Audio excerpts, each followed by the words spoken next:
سيدنا ونبينا ومولانا محمد وعلى آله وصحبه أجمعين، أما بعد، فأعوذ بالله من الشيطان الرجيم. بسم الله الرحمن الرحيم. يا أيها الذين آمنوا اتقوا الله ولتنظر نفس ما قدمت لغد. صدق الله مولانا العظيم وصدق رسوله النبي الأمين الكريم. وقال تبارك وتعالى في عظمة حبيبه الكريم: إن الله وملائكته يصلون على النبي يا أيها الذين آمنوا صلوا عليه وسلموا تسليما. اللهم صل على سيدنا ومولانا محمد وعلى آله وصحبه وبارك وسلم. اللهم صل وسلم وبارك على حال محمد وعلى آل محمد. حاضرین و ناظرین اکرام، السلام علیکم ورحمۃ اللہ وبرکاتہ. عزیزو، درس حدیث پاک میں کتاب الرقاق، دل کو نرم کرنے والی باتیں، ان سے متعلقہ احادیث نبوی کے بیان کا سلسلہ چل رہا ہے. اسی باب سے ایک اور حدیث شریف آج انشاءاللہ تعالی ہم آپ کے سامنے بیان کریں گے. وعن ابن مسعود رضی اللہ عنہ عن النبی صلی اللہ علیہ وسلم قال: لا تزول قدم ابن آدم يوم القيامة حتى يسأل عن خمس: عن عمره فيما أفناه، وعن شبابه فيما أبلاه، وعن ماله من أين اكتسبه، وفيما أنفقه، وماذا عمل فيما علمه. رواہ الترمذی وقال هذا حدیث غریب. ترجمہ حدیث پاک ہے، حضرت ابن مسعود رضی اللہ تعالی عنہ سے مروی ہے کہ رسول خدا صلی اللہ علیہ وسلم نے فرمایا: روز قیامت انسان کے قدم نہ ہٹیں گے حتیٰ کہ اس سے 5 اشیاء کے بارے میں سوال کیا جائے گا. عمر کے بارے میں کہ کیسے خرچ کی، جوانی کے بارے میں کہ کیسے گزاری، مال کے بارے میں کہ کہاں سے کمایا اور کہاں خرچ کیا، اور جاننے کے بعد کیا عمل کیا. امام ترمذی رحمۃ اللہ علیہ جو بہت بڑے محدث ہیں، اس حدیث کو روایت کر رہے ہیں، اور حضرت عبداللہ ابن مسعود رضی اللہ عنہ سرکار کے صحابی اس حدیث کے راوی ہیں. اس حدیث پاک میں اللہ کے حبیب صلی اللہ علیہ وسلم یہ خبر ہم کو دے رہے ہیں کہ قیامت کے دن 5 باتوں کے بارے میں سوال جب تک نہ ہو اس وقت تک آگے کے مراحل کے بندہ کہاں جائے گا، جنت یا جہنم میں، طے نہیں ہوں گے. اس سے قبل کہ وہ 5 باتوں کی تشریح آپ کے سامنے کی جائے، اس حدیث پاک کے راوی سیدنا ابن مسعود یعنی عبداللہ ابن مسعود ان کا پورا نام ہے، اور ابن ام عبد کے نام سے بھی مشہور تھے. یہ بڑے جلیل القدر صحابی ہیں، ان کے بڑے فضائل احادیث میں بیان ہوئے ہیں. حضرت عبداللہ ابن مسعود سابقون اولون میں سے، یعنی وہ صحابہ جو اسلام میں شروع میں مسلمان ہو گئے، اور ان کے بڑے فضائل ہیں ایسے صحابہ کے، کیونکہ انہوں نے اسلام کے لیے بڑی بڑی قربانیاں دی ہیں، بڑی بڑی تکالیف برداشت کی ہیں. بعض صحابہ تو ان کو 5ویں صحابی کہتے تھے، یعنی اسلام لانے میں 5واں نمبر. آگے پیچھے ہو سکتا ہے، لیکن اس میں کوئی شک نہیں ہے کہ یہ سابقون اولون میں سے ہیں، ابتدائے اسلام میں داخل اسلام ہونے والے. ان کے اسلام لانے کا واقعہ بھی بڑا ایمان افروز ہے. ایک مرتبہ سید عالم صلی اللہ علیہ وسلم کہیں تشریف لے جا رہے تھے، عبداللہ ابن مسعود بکریاں چرا رہے تھے جیسا کہ عرب کا معمول تھا، اور یہ عقبہ ابن معیط نام کا ایک سرکار کا بڑا سخت دشمن ہے، اس کے یہاں یہ خدمت انجام دیتے تھے. تو رسول پاک علیہ الصلوۃ والسلام ان کو بلا کر ارشاد فرمائے کہ تمہاری ان بکریوں کا دودھ ہم کو دو. تو وہ کہنے لگے کہ میں ملازم ہوں اور یہ میرے پاس امانت ہے اور میں امانت میں خیانت نہیں کر سکتا. تو رسول پاک علیہ الصلوۃ والسلام ان سے فرمائے کہ ٹھیک ہے، ایسی کوئی بکری لاؤ جس نے ابھی بچہ نہ جنا ہو، کیونکہ بکریوں میں دودھ اس وقت ہی آتا ہے جب وہ بچہ جنتی ہے. تو ایک بکری انہوں نے حضور کی خدمت میں پیش کی تو حضور علیہ الصلوۃ والسلام نے اس کے تھنوں پر اپنا دست اقدس لگایا تو وہ تھن جو ہے دودھ سے بھر گئے. تو حضرت ابوبکر صدیق رضی اللہ عنہ ساتھ تھے, وہ دودھ نتھارے, اور یہ تینوں جو ہے یعنی حضور پاک, حضرت ابوبکر اور حضرت عبداللہ بن مسعود نے پیٹ بھر کر دودھ پیا. پھر حضور اشارہ فرماتے ہی وہ تھن جو ہے پہلے کی طرح ہو گئے, یعنی دودھ سے خالی ہو گئے. تو یہ دیکھ کر حضرت عبداللہ بن مسعود رسول اللہ صلی اللہ علیہ وسلم کے دست اقدس پر مسلمان ہو گئے. تو حضور نے فرمایا کہ یہ عالم بچہ ہے. کیا فرمائے؟ یہ عالم بچہ ہے. تو اس کے بعد سے علم کا ایسا ذوق, ایسا شوق ان کے دل میں پیدا ہوا کہ ہر وقت حضور علیہ الصلوۃ والسلام کی خدمت میں رہتے, اور یہ کہتے ہیں کہ میں نے 70 قرآن کی صورتیں حضور سے سن کے یاد کی ہیں اور حضور سے اس کے مسائل معلوم کیے. 70 صورت 114 میں سے. تو یہ ایسے زبردست صحابی ہیں کہ حضور صلی اللہ علیہ وسلم کے خادم خاص میں شمار کیے جاتے ہیں. حضرت ابو موسیٰ اشعری رضی اللہ عنہ بڑے زبردست صحابی ہیں یہ بھی. تو یہ کہتے ہیں کہ ہم جو ہے حضور کے پاس جب مسلمان ہو کر آیا جایا کرتے تھے تو حضرت عبداللہ ابن مسعود کو دیکھتے تھے تو سمجھتے تھے کہ یہ حضور کے گھر کا ہی کوئی فرد ہے. یعنی حضور علیہ الصلوۃ والسلام کی خدمت میں اتنا زیادہ باہر بھی رہتے تھے اور گھر میں بھی جاتے آتے تھے, اور حضور صلی اللہ علیہ وسلم کے رازدار تھے, اور کسی بھی موقع پر ان کو آنے جانے کے لیے منع نہیں کیا جاتا تھا گھر میں. اس کے علاوہ حضرت عبداللہ بن مسعود رضی اللہ عنہ بڑے زبردست فقیہ صحابہ میں شمار کیے جاتے ہیں. یعنی قرآن اور حدیث کی روشنی میں کوئی فتویٰ طلب کرتا تو آپ جو ہے اس کے ماہر تھے. اور ہمارے لیے بڑی سعادت اور خوش قسمتی کی بات ہے کہ ہم حنفی ہیں, تو ہمارے جو امام ہیں امام اعظم ابو حنیفہ رحمۃ اللہ علیہ, ان کے سارے مسائل حضرت عبداللہ بن مسعود ہی سے ہم کو ملے ہیں. حضرت عبداللہ بن مسعود زبردست قرآن کے قاری تھے. ایک مرتبہ حضور پاک صلی اللہ علیہ وسلم صحابہ کے ساتھ تشریف لے جا رہے تھے, اور عبداللہ بن مسعود جو ہے قرآن کی تلاوت کر رہے تھے نماز میں, تہجد کی نماز میں بلند آواز سے. سرکار پاک صلی اللہ علیہ وسلم سن کے رک گئے اور ان کی قرات بڑے شوق سے سرکار سماعت کرنے لگے. اس کے بعد حضور فرمائے کہ اس موقع پر یہ جو دعا کرے گا اللہ قبول فرمائے. تو انہوں نے کیا دعا کی آپ کو معلوم؟ انہوں نے بڑی پیاری دعا کی. وہ دعا تھی اللہم انی اسألک ایمانا دائما لا یزول ونعیما لا ينفد ومرافقت نبیک صلی اللہ علیہ وسلم فی جنت الخلد. 3 چیزیں انہوں نے مانگی دعا میں. پہلی چیز کیا مانگی؟ اللہم انی اسألک ایمانا دائما لا یزول, یعنی اے اللہ میں ایسا ایمان آپ سے مانگتا ہوں جو ہمیشہ ہمیشہ رہے, یعنی میرے دنیا سے جانے تک قائم و دائم رہے. وَنَعِيمًا لَا يُنْفَدْ, اور ایسی نعمت مانگتا ہوں جو کبھی فنا نہ ہو, کبھی ختم نہ ہو.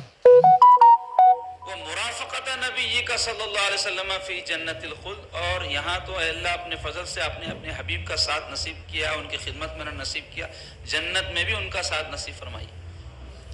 تو یہ دعا بڑی مشہور حدیث شریف کی دعا ہے. اس کے علاوہ اور بڑے آپ کے فضائل ہیں, بڑے مناقب ہیں, اس کی بڑی تفصیل ہے. تو حضرت عبداللہ ابن مسعود حضور سے کیا روایت کر رہے ہیں کہ حضور نے فرمایا قیامت کے دن کسی بھی ابن آدم کے بیٹے یعنی تمام انسان آ گئے اس میں, انبیاء ہو اولیاء ہو, لیکن ان کا استثناء ہے انبیاء کا اور خاص لوگوں کا اس حدیث پاک سے, لیکن ان کے علاوہ سارے انسان آ گئے. قیامت کے دن ان کا قدم آگے نہیں بڑھے گا, مطلب مراحل معاملات آگے نہیں بڑھیں گے. کب تک؟ جب تک کہ یہ 5 باتوں کے بارے میں ان سے سوال نہ کر لیا جائے, ان سے پوچھ لیا نہ جائے. تو قیامت کا جو دن ہوگا وہ حشر نشر کا دن ہوگا, حساب کتاب کا دن ہوگا, لوگوں کے جمع کیے جانے ان کا حساب کتاب کرنے کا دن ہوگا, بڑا سخت دن ہوگا. تو اس دن حدیث شریف میں آیا ہے کہ 70,000 لوگ ایسے ہوں گے جو بلا حساب کتاب جنت میں چلے جائیں.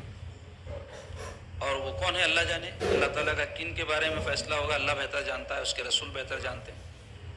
اس کے علاوہ انبیاء علیہ السلام کا کوئی حساب کتاب نہیں ہوگا, اور اللہ تعالیٰ جس کے بارے میں چاہیں گے ان کا کوئی حساب کتاب نہیں ہوگا. ان کے علاوہ تمام جو انسان ہیں ان کا حساب کتاب ہوگا, اور 5 چیزیں ضرور بضرور ان سے پوچھی جائیں گی. اور یہ 5 کیا ہے؟ نعمت ہے اللہ کی.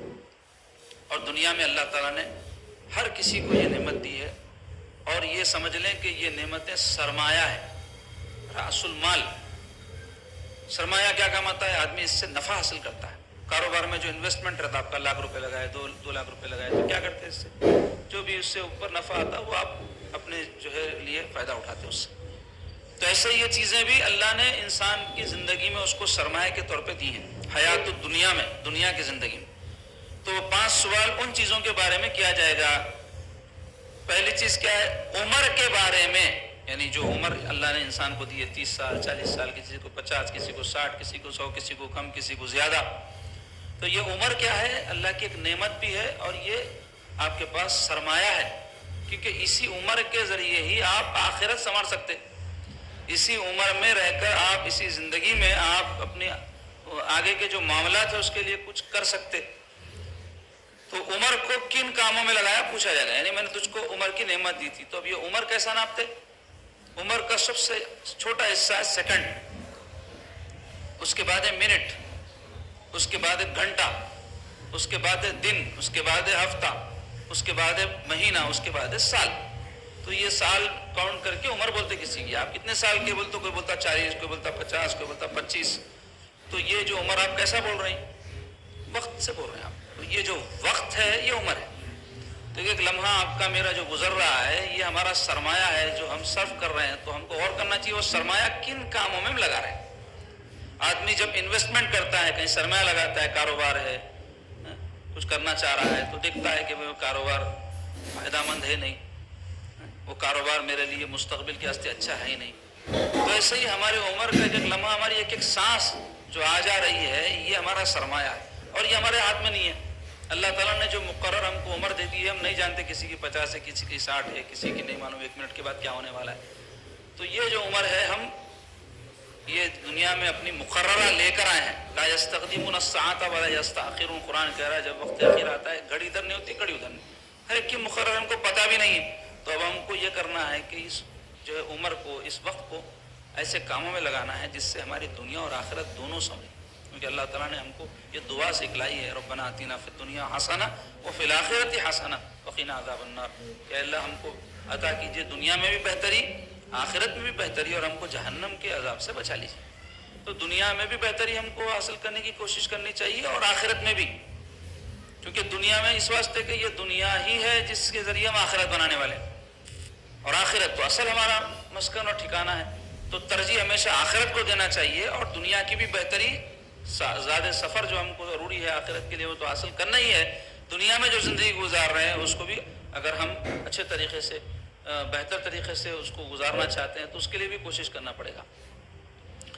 تو عمر کیسے خرچ کی, کن کاموں میں لگایا, کھیل کود میں, فضولیات میں, خرافات میں, وقت ضائع کرنے میں اگر اپنی زندگی گزار دیا ہے وہ آدمی دنیا میں بھی ناکام ہے, آخرت میں بھی ناکام. ایک شخص جو ہے برف بیچتے ہوئے نکلا تھا اور زور زور سے پکار رہا تھا, اے لوگوں یہ برف میرا سرمایہ ہے, اس کو جلد سے جلد خرید لو ورنہ یہ ختم ہو جائے. تو اس جو ہے حکایت میں ہمارے لیے ایک جو ہے مثال ہے, ہمارے لیے ایک نصیحت ہے. بالکل ہماری عمر بھی برف کی طرح ہے جو ہر پل گھل رہی ہے. تو اب جیسے برف گھلنے سے پہلے فروخت ہو جانا اور نفع حاصل ہو جانا تو وہ کاروبار کامیاب, اور وہ برف گھلنا اگر گھل گیا اور نفع حاصل ہم نہیں کر سکے تو ناکام ہوگا, کاروبار خراب ہوگا, نفع نہیں آیا ہم کو. تو ایسے ہی زندگی میں اگر ہم آخرت کو سنوارنے والے جو کام انجام دینا ہے وہ نہیں دے سکے, اور یہ سوچ سوچ کے کہ کل کریں گے, پرسوں کریں گے, ابھی دنیا کے کام باقی ہے, کس کے بھی ختم نہیں ہوتے مرے تک. بچیوں کی شادی کرنا ہے, بچوں کے گھر بسانا ہے, ان کو گھراں بنانا ہے, کاروبار کرنا ہے, پیسے کمانا ہے, گاڑیاں جمع کرنا ہے, اسی میں اپنی وہ عمر ضائع کر دی ہے. اور جب ضعیف ہو گئے اور وقت باقی نہیں رہا اس وقت پچھتا ہے تو کچھ بھی ہونے والا نہیں ہے. جیسا برف گھل گئے بعد میں آپ کچھ بھی نہیں کر سکتے, پانی بن جاتا, اور وہ برف جو ہے ثابت رہتا ہے, اس کی قیمت رہتی ہے, اور گل جانے کے بعد وہ قیمت نہیں رہتی. تو ایسے ہی زندگی گزر جانے کے بعد جب آدمی خبر میں چلا جاتا ہے وہاں کچھ بھی نہیں کر سکتا. عمل یہیں پہ ہے, اس زمین کے اوپر ہے, زمین کے نیچے نہیں ہے. اس لیے کہ لمحے کو اپنی زندگی کے غنیمت سمجھیں. یہ ہم کو ہمارے آقا علیہ الصلوۃ والسلام سمجھانا چاہ رہے ہیں کہ اللہ تعالیٰ نے جو عمر تم کو دی ہے, جو وقت تم کو زندگی کا دیا ہے, اس کو سستی میں, کاہلی میں, فضولیات میں, خرافات میں, صرف کھیل کود میں ضائع مت کرو, بلکہ اس کے ذریعے اپنی آخرت سنوارو اور دنیا کے معاملات کو بھی اپنے درست رکھو. تو اس کا سوال ہوگا. اور دوسرا کیا ہے جوانی کے بارے میں کہ کیسے گزاری. جوانی بھی حالانکہ عمر ہی کا حصہ ہے مگر خاص طور پہ جوانی کا اس کے اندر یہاں ذکر کیوں رہا اس واسطے کہ عمر میں بھی جوانی ایک ایسا حصہ ہوتا ہے جو انسان کے لیے بہت زیادہ اس کو فائدہ دلانے والا ہوتا ہے, بہت زیادہ اس کو جو ہے کچھ کر گزرنے کا موقع فراہم کرتا ہے. جوانی میں آدمی میں قوت ہوتی ہے, اسپرٹ ہوتی ہے, جوش ہوتا ہے, کچھ کر سکتا ہے. آدمی کی عمر ڈھلنا شروع ہو گئی تو اب وہ موت کے قریب ہوتے جاتا, اس کی وہ ہمت وہ جوش باقی نہیں رہتا.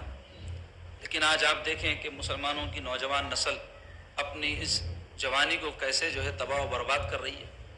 صرف کھیل کود یا پھر دنیاوی جو ہے کامیابی حاصل کرنے کا مقصد ان کا مقصد حیات, یا عیش پرستی, عیاشی, ٹھیٹھی ٹھاٹا یا اور کوئی ایسے کام جو ان کو نہ دنیا کا کوئی فائدہ پہنچا رہے ہیں نہ آخرت کا کوئی فائدہ, جس کو کہتے ہیں لا یعنی, اس میں مبتلا ہیں. گاڑیوں پہ پھرنا, ٹھیٹھی ٹھاٹا کرنا, دعوتاں اڑانا, خوب کھانا پینا. کلو وشربو کا حکم ہے اللہ اس کے رسول کا, کھاؤ پیو, ولا تسرفو, حد سے آگے مت بڑھو. تو یہ جتنے ہمارے اکثر نوجوان ہیں وہ آپ دیکھیں کہ اپنے ماں باپ کی آمدنیوں کے اوپر یہ سارے جو ہے اپنے شوق پورے کر رہے ہیں. انسان کو اگر کوئی چیز کی خواہش ہے, گاڑی کی خواہش ہے یا اور کچھ جو ہے دنیا میں اس کو, نوجوانوں کو رہتی کئی قسم کی کپڑے اچھے پہننے کی خواہش رہتی ہے, اچھے کھانے کی رہتی, تو اگر جائز طریقے سے آدمی جو ہے اس کو تکمیل کرے تو منع نہیں ہے, لیکن اپنے پیسے سے کرو. ماں باپ کا پیسہ کئی مجبور کر کے حاصل کرتے اور اس پہ اپنی عیاشیاں کرتے. کئی ماں باپ سے لڑکے ان کے گھر بکا دیتے. اچھا ہمارے کئی نوجوان تعلیم کا شوق ہوا, وہ بھی کیا باہر جا کے تعلیم حاصل کرنا, امریکہ, آسٹریلیا, یورپ.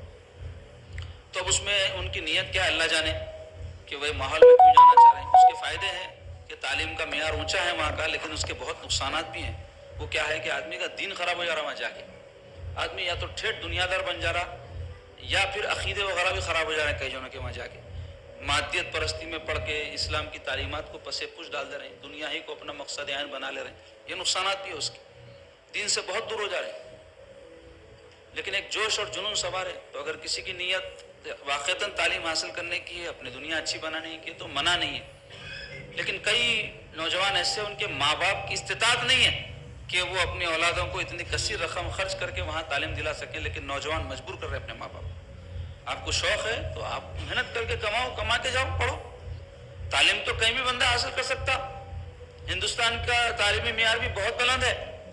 کئی دوسرے ممالک کے لوگ آ کے یہاں تعلیم حاصل کر رہے ہیں ہمارے پاس. آپ جا کے یونیورسٹیوں میں دیکھو, اب جا کے کوئی اچھے مشہور کالجز میں دیکھو. اب تو خیر یہ کووڈ کی وجہ سے وہ سلسلہ کم ہو گیا ہوگا, لیکن ہم تو اپنے تعلیمی دور سے آج سے 10-15 سال پہلے جب اختتام کو پہنچا دیکھتے تھے کہ کئی باہر کے لوگ آ کے یہاں پڑھتے تھے.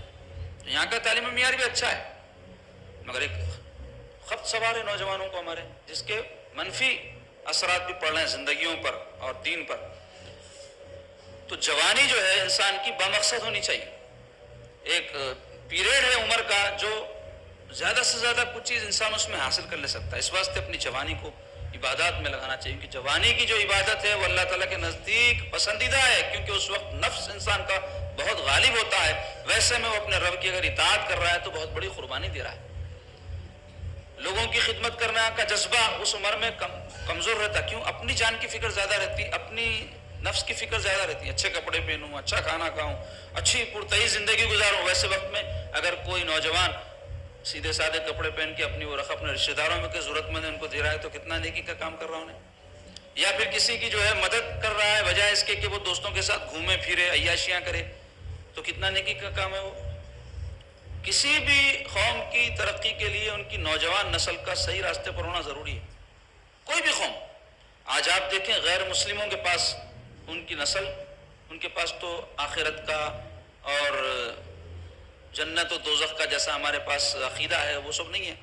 دنیا ہی سب کچھ ہے. تو ٹھیک ہے, جو بھی ان کے مقاصد ہیں, ہمارے مقاصد اعلیٰ ہونے چاہیے ایمان والے ہونے کی وجہ سے. ان کے جو مقاصد ہیں ان کے دین کے مطابق دنیا اچھی کر لو, خوب کھاؤ, خوب پیو, گھر بنا لو, تو کم سے کم وہ تو کر لے رہا ہوں. اور ہمارے نوجوانوں کا حال یہ ہے, نہ خدا ہی ملا, نہ وصال صنم, نہ ادھر کے رہے نہ ادھر کے رہے, نہ دنیا کے ہے نہ دین کے ہے. بہت بڑی تعداد ہمارے نوجوانوں کی ایسی ہے جن کو اپنی دنیا کی بھی فکر نہیں ہے. سونا خوب, اچھا کھا لینا. ایسے لوگ جو جوانی میں کچھ کر نہیں پاتے ان کی دنیا بھی خراب ہو جاتی, کیونکہ جب ان کی عمر ڈھلتی اور اسباب ان کے پاس اب باقی نہیں رہتے جوانی میں تو ہڑ ہڑ کر کے حاصل کر لیے، عمر ڈھلنے کے بعد اب کچھ بھی نہ رہا تو بے عزت ہوتے، بھیک مانگنے کی نوبت آ جاتی، لوگوں کی جوتیوں ٹھوکروں پہ آ جاتی۔ تو جوانی میں انسان اگر کچھ اسپرٹ پیدا کر کے اپنے اندر کچھ حاصل کر لیا تو وہ سرمایہ اپنا اٹھا کے رکھا تو اس کو ضعیفی میں بھی کام آتا۔ ایسے وقت میں جب اس کے سہارے ٹوٹنا اور چھوٹنا شروع ہوتے ویسے وقت میں اس کو کام آتا۔ اس لیے جوانی کے حصے کی عمر میں بڑی اہمیت ہے، اس کو سمجھنے کی ضرورت ہے۔ تو اپنی دنیا بھی بہتر بنا لینا، اس سے اپنی آخرت کی امور کو بھی انجام دے لینا۔ تو پوچھا جائے گا جوانی کے بارے میں کیسے گزاری، اور تیسرا سوال کیا ہوگا مال کے بارے میں کہ کہاں سے کمایا اور کہاں خرچ کیا۔ مال بھی اللہ تعالیٰ کی نعمت ہے، مال ہی کے ذریعے دنیا کے آخرت کے تمام کام انجام پاتے۔ آخرت کے کیسا زکوٰۃ ہے، اس کا تعلق آخرت سے ہے نا، اجر و ثواب ملتا ہے زکوٰۃ ادا کرنے پر۔ حج ہے جو فریضہ ہے دین کے اندر، اس کی ادائیگی مال کے ذریعے ہوتی ہے۔ قربانی ہے اس کی ادائیگی مال کے ذریعے ہوتی ہے۔ تو ہمارے دین کے امور بھی جڑے ہوئے ہیں مال سے۔ تو مال اللہ تعالیٰ کی نعمت ہے، تو اس کو کہاں سے حاصل کیے اور کہاں خرچ کیے اس بارے میں سوال ہوگا۔ اگر جائز طریقے سے کوئی حاصل کر رہا ہے تو منع نہیں ہے ہمارے دین میں، لیکن حرص اور لالچ نہ رہنا، مال برائے مال مقصد نہ رہنا، مال برائے تکمیل ضروریات و فرائض و حقوق، یہ مقصد رہنا۔ تو اس کے لیے انسان کو جو ہے جستجو کرنا پڑے گا، تقدو کرنا پڑے گا، کسب کرنا پڑے گا، محنت کرنا پڑے گا۔ گھر بیٹھے آسمان سے نوٹ آتے ہیں ٹپکتے، یا جھاڑ کو تو ہمارے پاس بولتے نا جھاڑ کو لگے گا پیسے، جھاڑ کو نہیں لگتے بول کے بولتے ویسا، یعنی کوئی بھی چیز آسانی سے حاصل ہو جاتی کیا؟ کہ جھاڑ پہ کوئی چیز لگی ہوئی ہے ہاتھ بڑھائے توڑ لیے، تو ایسا تو نہیں آتی دولت۔ محنت کرنا پڑتا آدمی، قابلیت پیدا کرنا پڑتا۔ ایک محنت کرنے والے آدمی میں اور محنت اور قابلیت والے آدمی میں فرق ہے بہت بڑا۔ ایک محنت کرنے والا مزدور رہتا بیچارہ، دن بھر محنت کرا تو 500 600 700 کماتا۔ ایک شخص انجینئر ہے، ڈاکٹر ہے، یا اور کوئی قابل جو ہے شخص ہے، تو وہ جب اپنی قابلیت کے ساتھ محنت کرتا ہے تو جو مزدور دن تمام میں 1000 روپے کماتا ہوں گا انہیں 1 منٹ میں کما لیتا۔ ایک ڈاکٹر ہے، اس کی فیس 800 روپے رہتی، 5 منٹ دیکھتا آپ کو 800 روپے فیس مل جاتی اس کی۔ کیوں؟ قابلیت بھی ہے اور پھر محنت بھی کر رہا ہے۔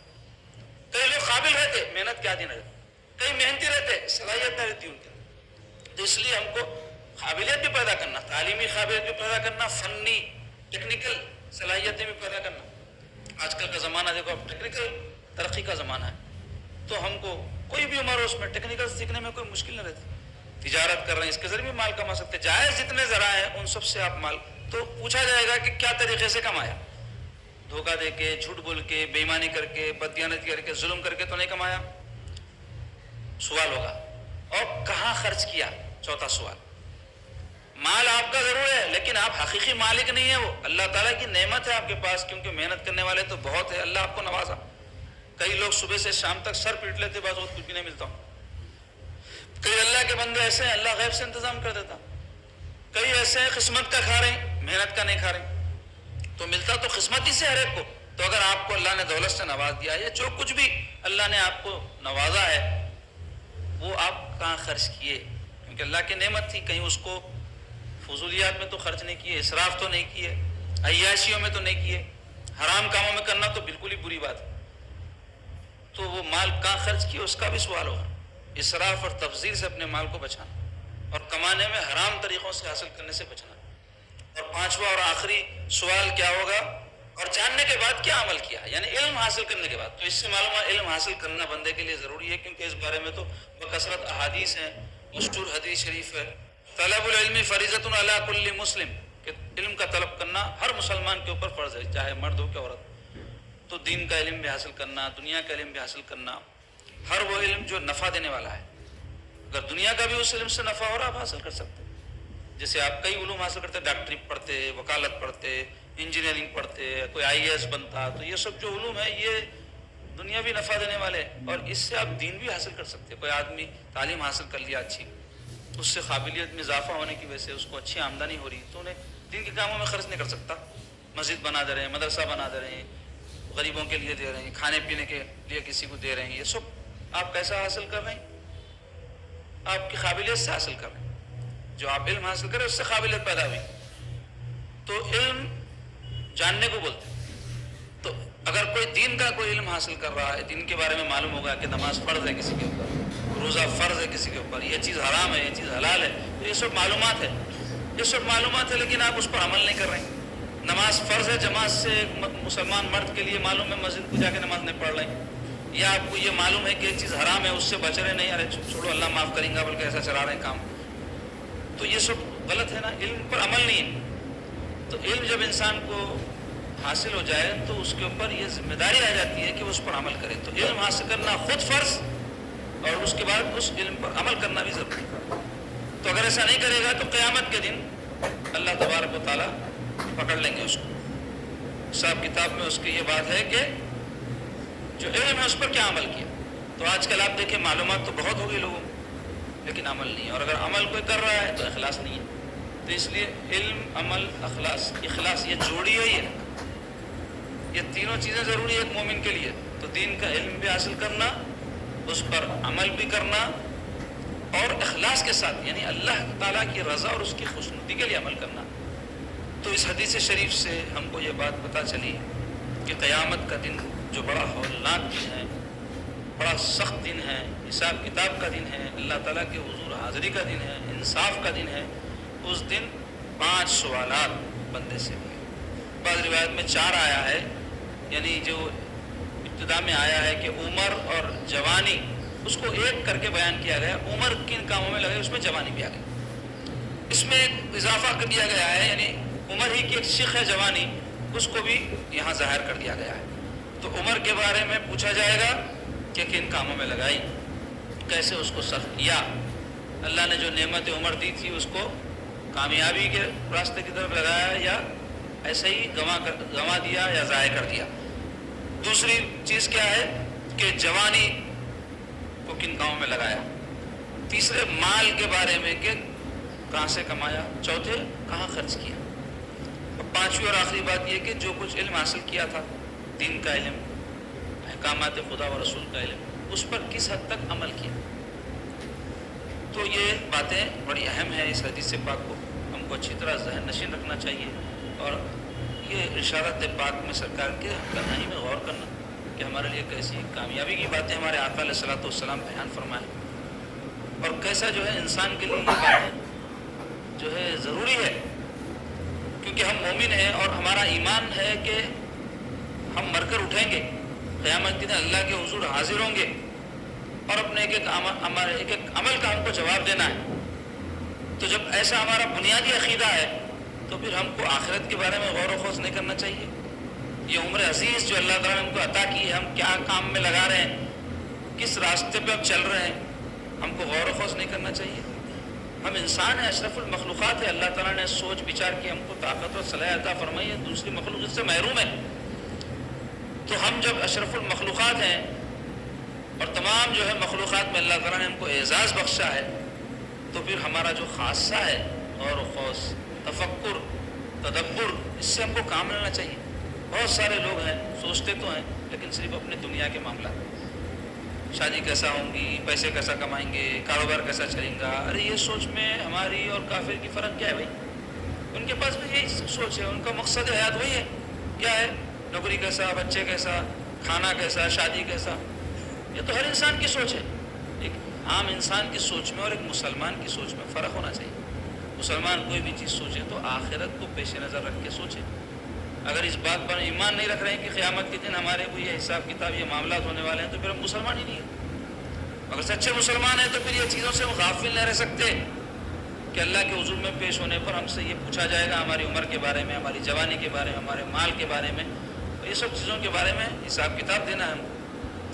پولیس اسٹیشن سے فون آ گیا یا جوان آ کے بولا صاحب بلا رہے ہیں، بولتے وسوسہ شروع ہو جاتا ہے، کہیں کو بلا رہا ہے کہ کیا پوچھتا ہے، کہ کیا مسئلہ ہے، کہ ابھی نہیں بلا ہونے کہیں کو بلا، بلانے کے بعد پوچھنے والا ہے، تو یہیں سے آپ کی سوچ اور فکر چالو ہو جاتی نہیں۔